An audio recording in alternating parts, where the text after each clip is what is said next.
Greetings, ladies and gentlemen of the internet, and welcome to our premiere episode of the Video Game of the Year Goes To. I'm Jan Michael. And I'm Melinda. And as you might have guessed, this is basically just another version of the Oscar Goes To, but focusing on video games. Now, I do want to let you guys know that we are going to be focusing on the DICE Awards, not the Game Awards, which I've never really considered to be the definitive award show. To me, it's always been DICE. So if you're unhappy with that decision, so be it. That's just the way we're going to do it. So for today's first episode, we're going to be taking a look at the original God of War. Let's begin.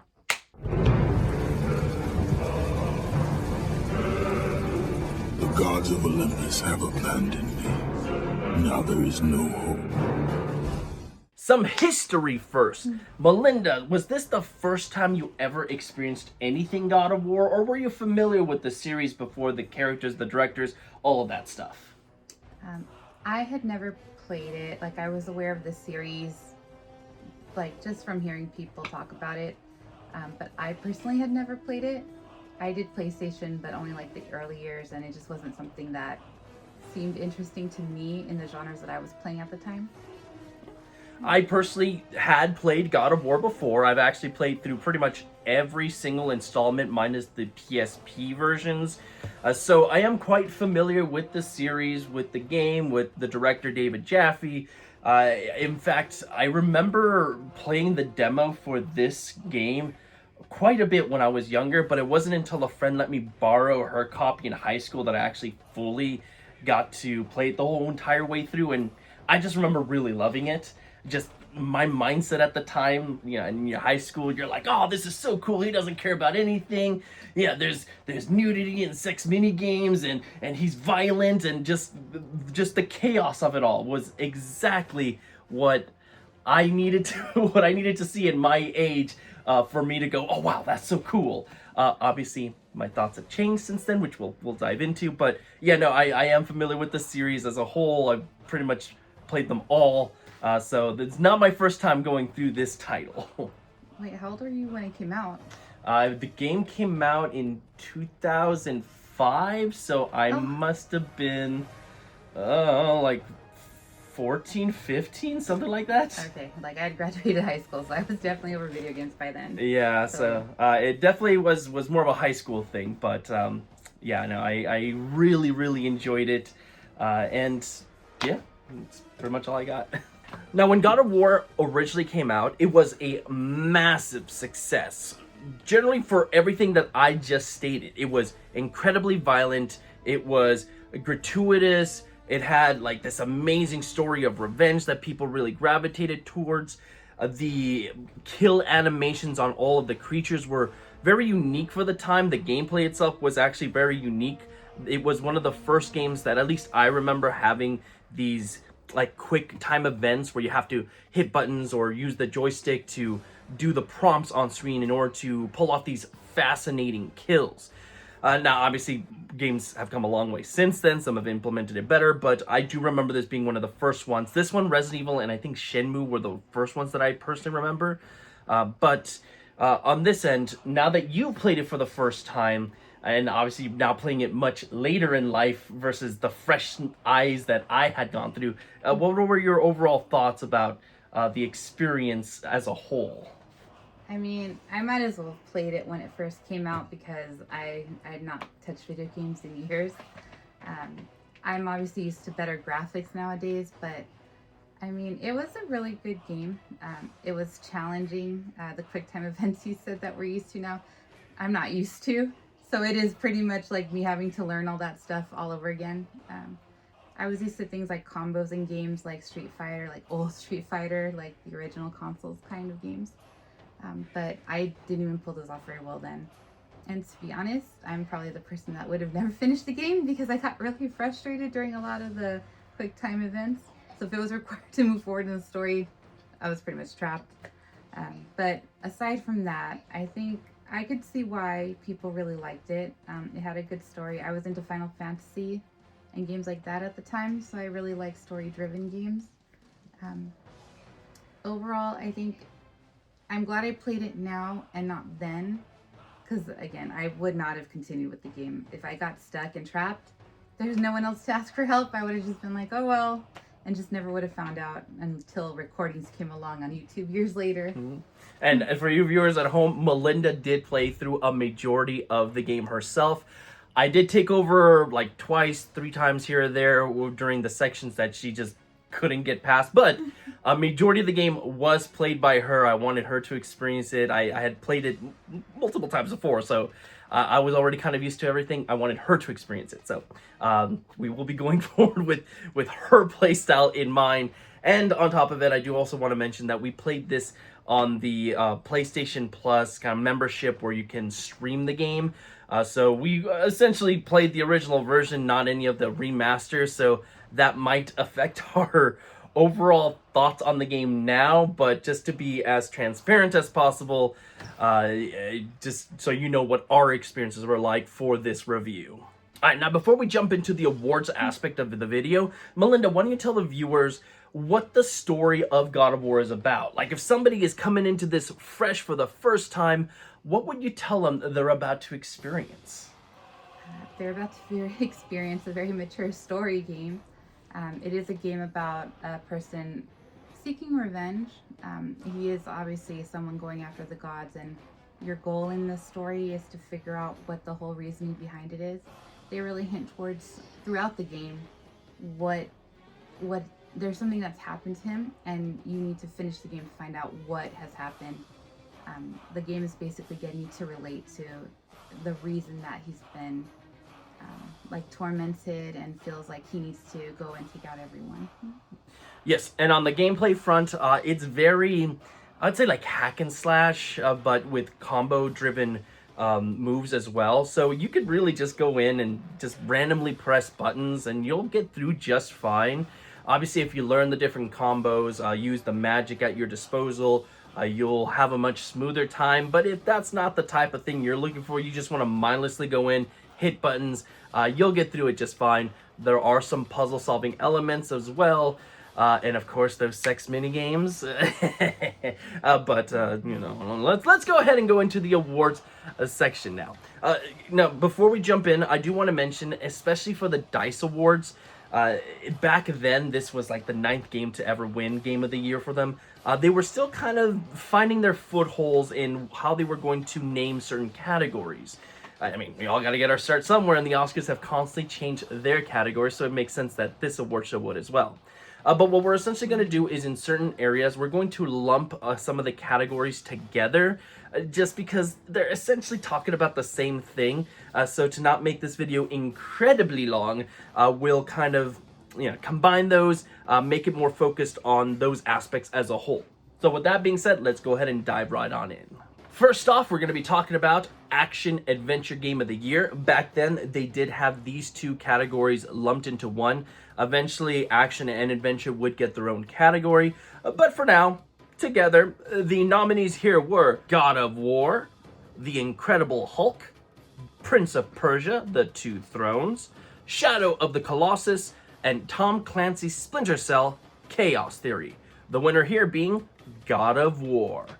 So, I mean, action, adventure, I think that fits God of War perfectly. What do you think? Do you think it was worthy of taking home the award in this category? I've only played one other of those games, the Shadow of the Colossus, and I think that this one had more to offer as far as like story. So I do think of the 2 games that I did play, this one was probably the more deserving of the award. I agree. I think this one is, especially if you're taking both elements of it, the action is there. I mean, the game is like non-stop action. You're ripping creatures apart left and right. It's an adventure. It's like this big epic, and I think when you go through the game, you can understand why it won this award. I have played some of the other ones. I'm a huge fan of Shadow of the Colossus as an example. And while I can see action adventure there, I think, again, just God of War encapsulates both parts of that so well that, yeah, I have no problem with it winning this award here. Now, this next award, we're coming in at a kind of funny moment in the DICE Awards history. It's Outstanding Performance Male. Now, before this year, this category had nominees for the actors themselves who were playing the individual roles. And then later on in the future, we changed to, while the award still goes to the actors, it's more of a focus on the characters. But here we hit some weird little bump in the road where they tried to incorporate everybody who is male that was in the game into the category. But I'll be honest, I think we all knew that these awards, the male and female one, are specifically targeting one person per game, with maybe one exception. So I'm going to do my best to kind of theorize who would get the nomination if they were still playing it by their regular rules. So jumping right on in, the nominees here are, first and foremost, for God of War, definitely it would have gone to Terrence C. Carson as Kratos. In the game Gun, we had Thomas Jane as Colton Cole White. In Jade Empire, we had either Nathan Fillion as Gao the Lesser or John Cleese as Sir Roderick Ponce Fontlebottom, the Magnificent Bastard. In Oddworld, Stranger's Wrath, you had Lorne Lanning as the Stranger. And in Tom Clancy's Splinter Cell Chaos Theory, you had Michael Ironside as Sam Fisher. At least, again, that's me taking a guess at who the individual nominees were. But if we are going to be focusing on Terrence as Kratos, who did go home with the award, or I should say, is the main voice of that game and obviously sells it, what do you think? Do you think that performance was well done? Did you think it got annoying after a while? Was it one note too much? Just your overall thoughts on it. No, I think he did a good job. Like, if it had better graphics like today's stuff, it probably would have been like a mini movie type of thing. And I felt like he was emoting really well. I feel like his reactions hit the scenarios pretty properly. I don't see why he wouldn't have won it. But I don't know. Did you play the Splinter Cell? I feel like a book-based game would probably have really good action or commentation in it. Way to call me out. I've only ever played one Splinter Cell game, but it was like way later. I never got into the earlier games, which were, as I understand it, the only real good ones. But just kind of hearing the voices and everything, I mean, Terrence does just such an iconic voice, if you will, to Kratos. Like, you see the character and you imagine the voice. I really do think out of everybody on this list, it is the one that's it's aged the best. And even though he no longer does the voice of Kratos, just again, they have to kind of keep that same pitch just because it's so iconic. I think people would have rebelled if the newer games had changed his voice in any huge dramatic way.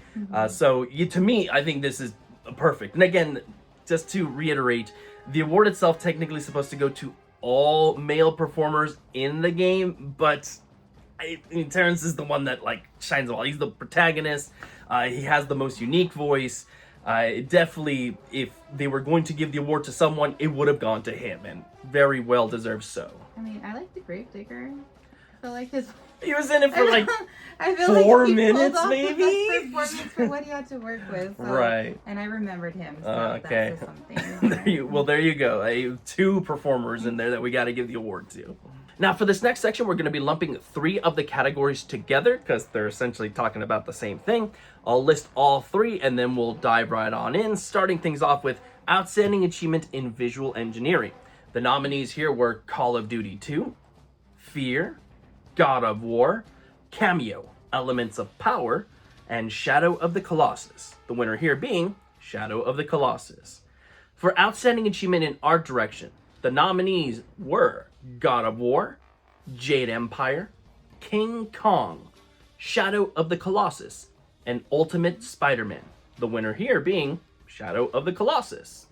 And then we have Outstanding Achievement in Animation. The nominees were God of War, Oddworld, Stranger's Wrath, Prince of Persia, The Two Thrones, Rise of Kasai, and Shadow of the Colossus. The winner here being God of War. So the running theme here is that it's all visual styles, if you will. The engineering, the art direction, the animation, all of this is a visual medium. So just kind of looking at it as a whole visually, what do you have to say about the game? Was it pleasing to the eyes? Or did you have to look away at points? I mean, I thought the scenery was really nice looking. I'm more used to updated visuals, so it's a little bit harder to compare nowadays. And I hadn't played any of those other games, so kind of comparing it to like Spyro and things like that. But I thought that it was like I wasn't distracted by any of it. Like I didn't feel like any part of it looked terrible. I thought that as much as they had to work with at the time, especially for the clips, I thought the clips looked really nice. They're not quite up to today's standard, but they're not too far behind. So I imagine it was really good for the time, especially. But I did play Shadow of the Colossus, and I didn't realize they were in the same time, and I thought that one looked better. That's probably because I had you play Shadow of the Colossus, but we played actually the remaster of it. You failed me. You failed me. You made me play the one that looked better so that I could look like a fool. No, Thanks. But you're right. I mean, so yes, they are dated, and this does kind of come from us playing essentially the first version ever, and obviously those graphics are dated. If we had played like the remaster of God of War, we probably wouldn't be talking. Basically beating around the bush, right? The graphics are dated. Like it's just. This is what it is. Yeah, it's passage of time. Eventually, things are just gonna look bad, especially when you compare it to other things. But as someone who did play it back when it released, I can tell you that the graphics blew my mind as a kid. I remember you're climbing up the stairs, and then as you're climbing up, the camera zooms out, and you just see this view of the city. You see this view of the background where you're gonna go, and that was like, holy crap, that's amazing. You see how grand the game was. It had scope, it had scale, just something amazing. And yes, while you were playing it this time around, I was like, oh man, I remember that being more impactful when I was a kid.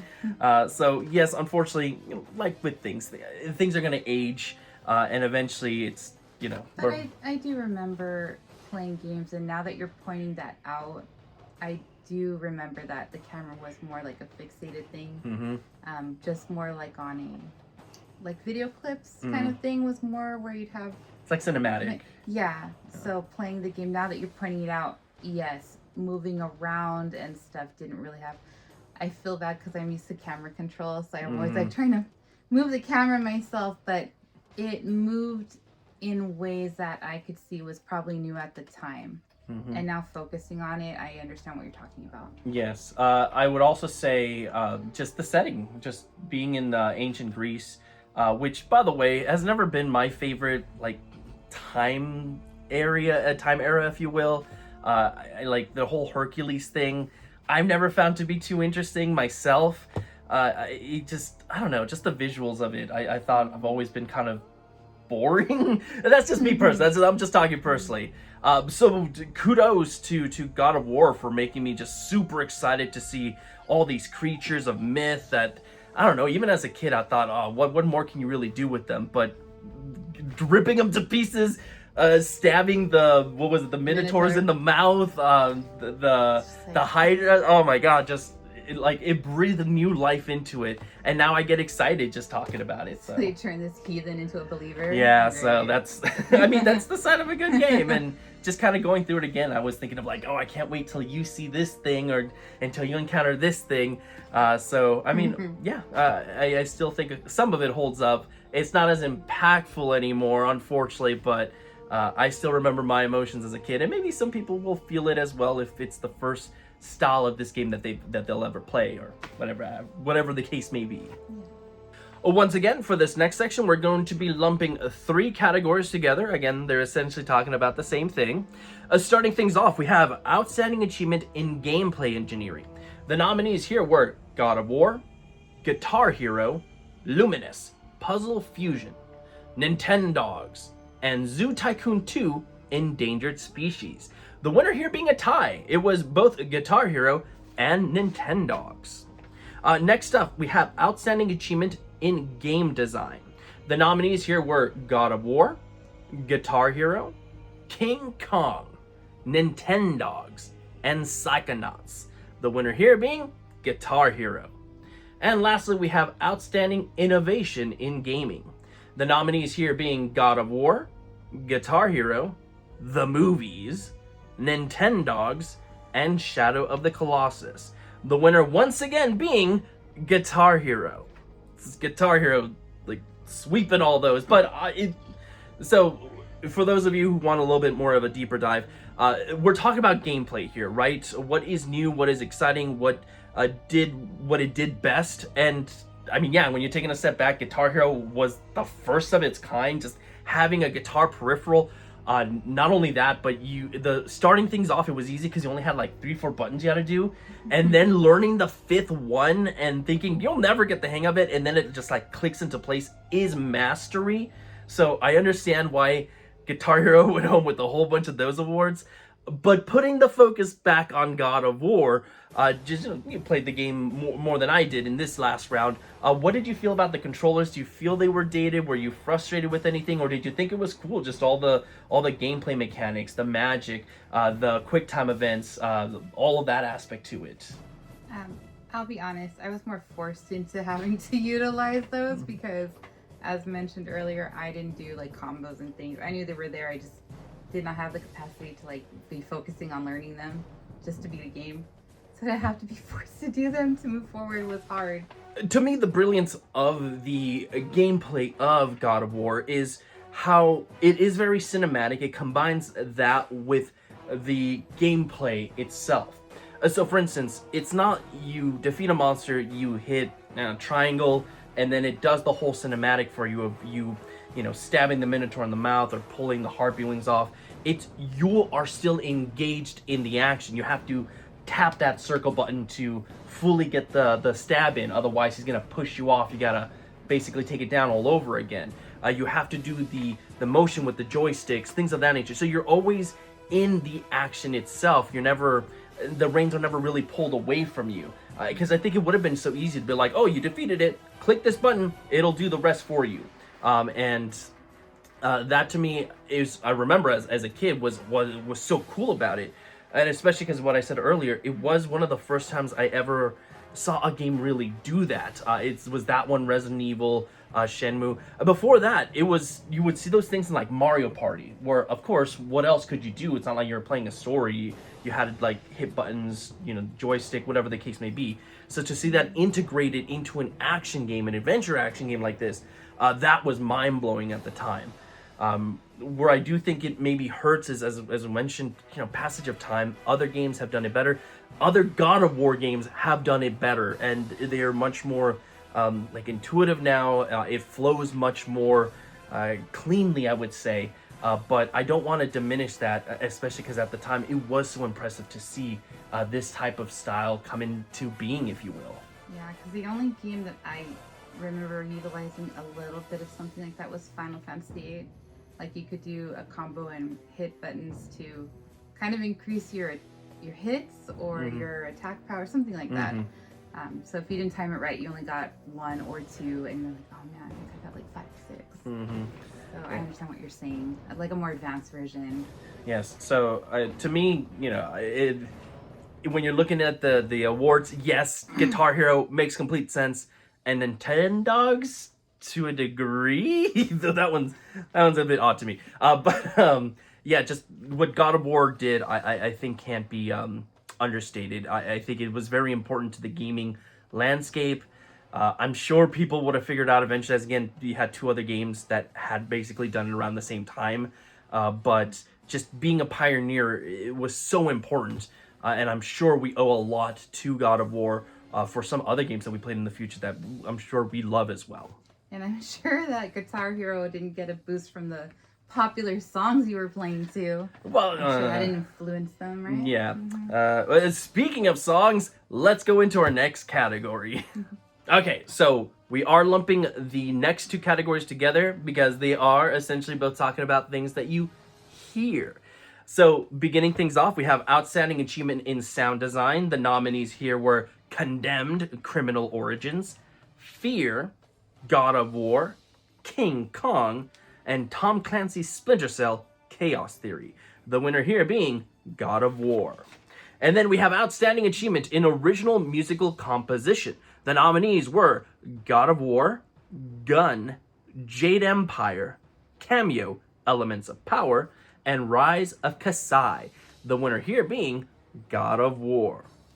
Both well deserved, but Melinda, just the music, the sound of the game. I know it's not always something that you have primary focus on while playing, but is there anything about it that stood out to you as being amazing, extraordinary, or was it kind of just forgettable throughout the adventure? Well, one, how dare you judge me? And two, yeah, no, it's true. I don't really pay attention to those things. So unless you smack someone with a sword and it goes bonk, like I don't really pay attention to that. Just if there's a lag, like you notice that their lips are moving, but their sound is not matching. It's really the only time I notice it.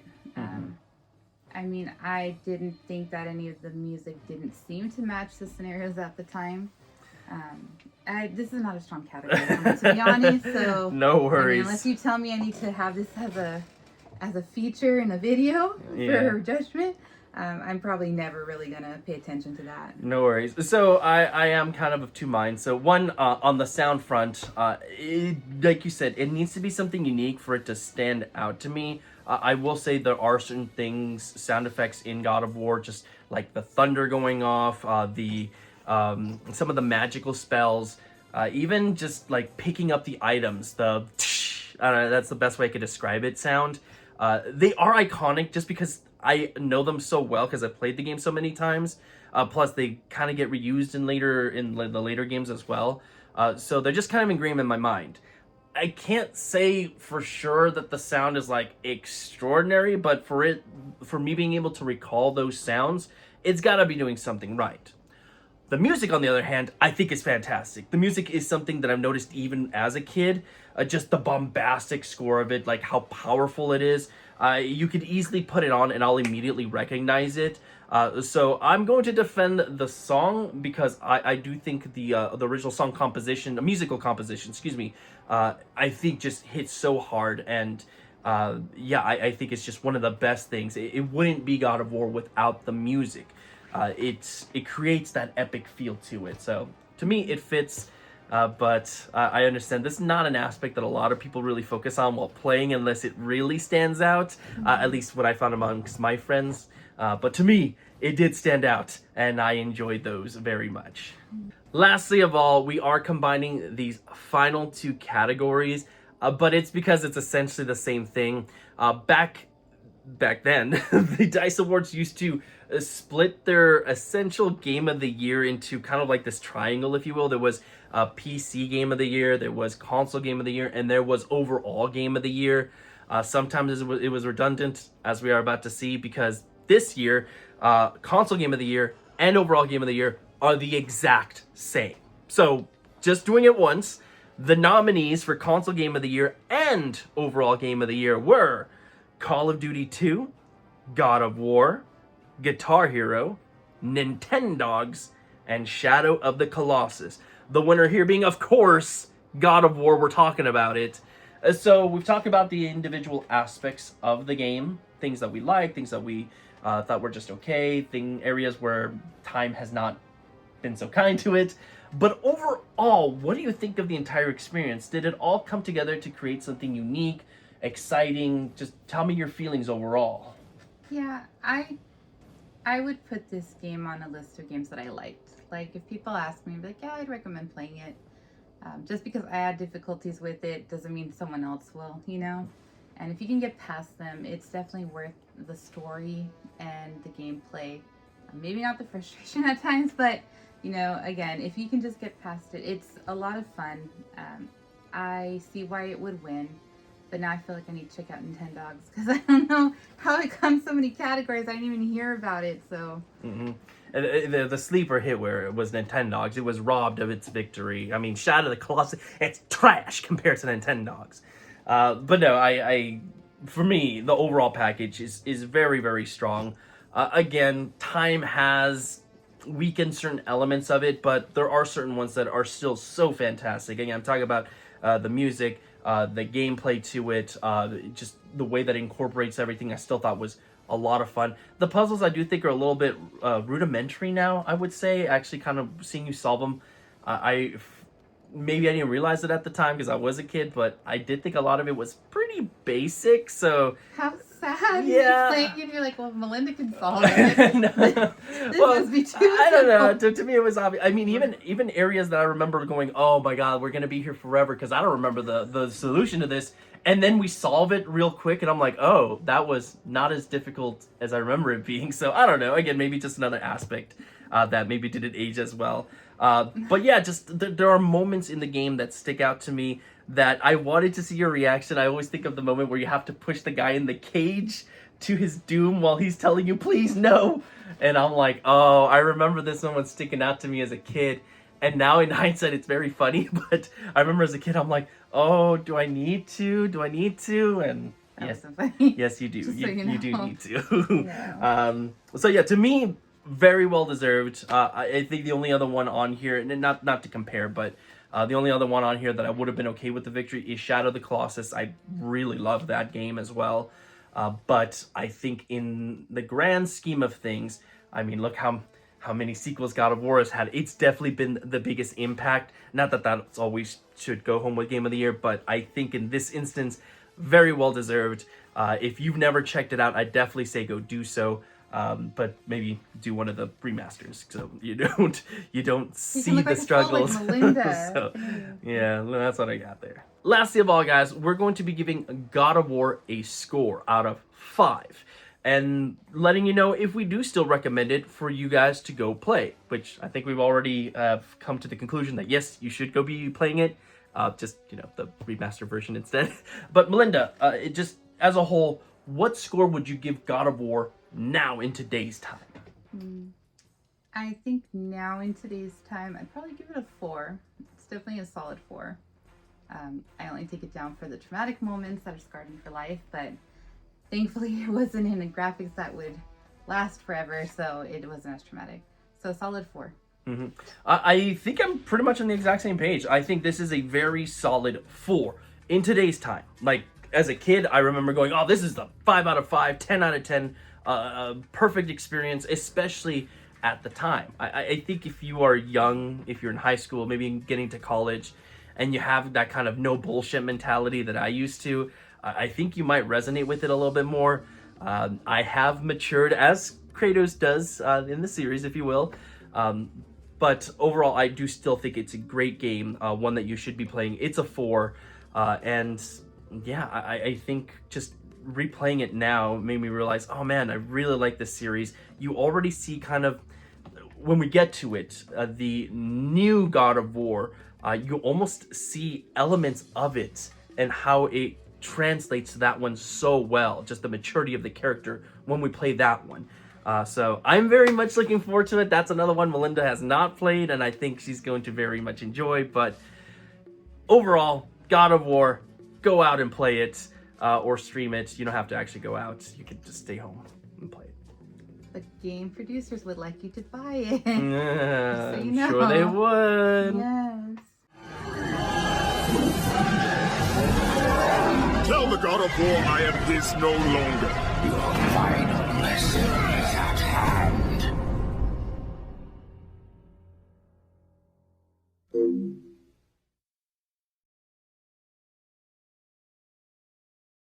Anyways, everybody, that is our premiere episode of The Game of the Year Goes To. Now, obviously, there aren't as many as Oscars, but seeing as games take a longer time to go through, we might be doing this for the rest of our lives. So, yeah, just, be prepared for that.